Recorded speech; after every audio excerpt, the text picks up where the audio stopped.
This is the front, this is the outer face, and this is why you always mark up what the outside is and what it's not. So now, when you see you roll them over, because you know that these two are going to go together like that.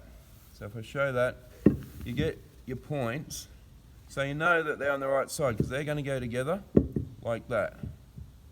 Then you've got to join onto your side rails, so when you have a look at this, those lines there, those holes there line up as well. So that's what we're... Alright guys, so, don't know if you noticed, but on the picture it shows those legs, they're actually tapered in, alright? So basically, we've got a 45 by 45, we're going to go down to, I'm going to take it, I'm going to take 5 mil off at the end, so down at the bottom here, it's going to end up being probably 40 by 40. Actually, I might even go to 10 mil, just so you see it a bit more. So, how do you do that without chopping your hands off? Well, that's when we make a jig up. But remember, part of a jig, one reason for a jig is so that you can use it and not chop your hands off.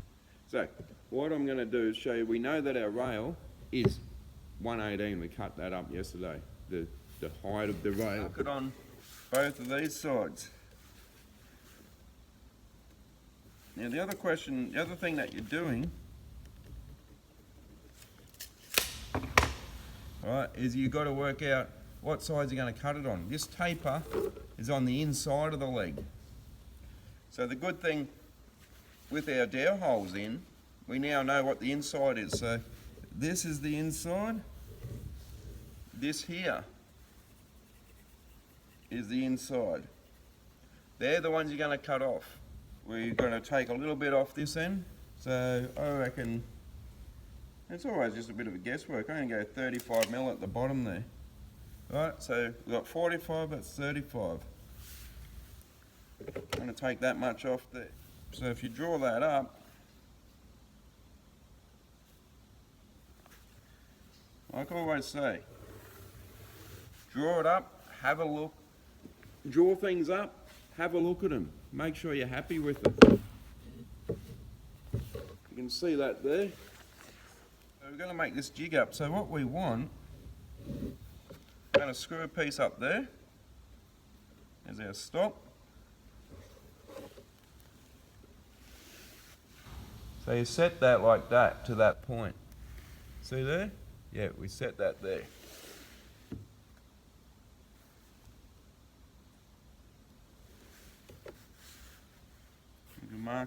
Mark that. That's where we want that to go.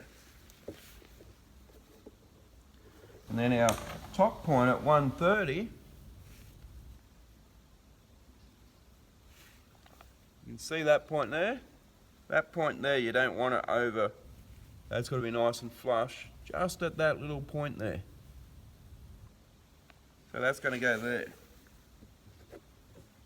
And we want to mark that up. Be nice and straight, you use it as a straight edge.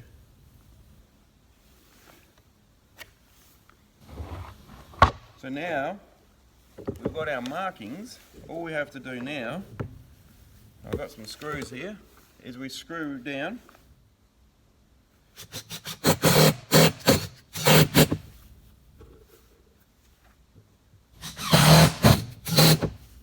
Screw that there, put this one on.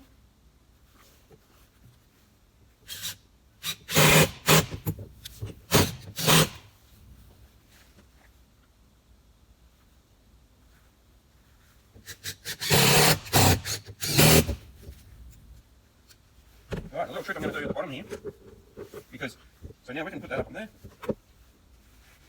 We can run this side up against the fence, we can push that through the saw, it's not going to come off. But what we've got to do with this is, what's going to stop that, coming like that in the saw. And you don't want to be holding it down here, because you're going to chop your hand off. So I'm just going to put a little L bracket here, screw that down, screw it on, screw it onto there, so that it can be taken off. It's not going to damage any of the face, and then you can sort of hold it in place. So we just put that in.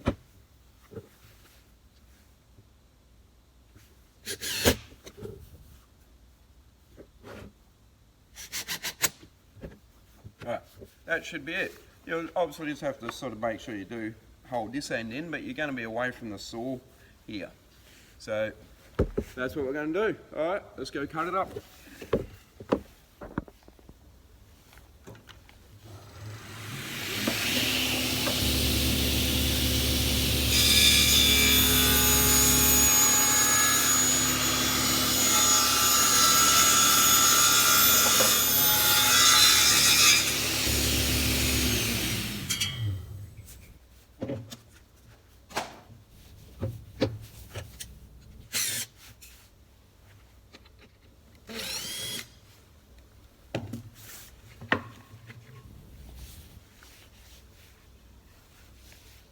There we have our leg. Nicely tape it in on both sides. Looks pretty good. So we just keep doing that.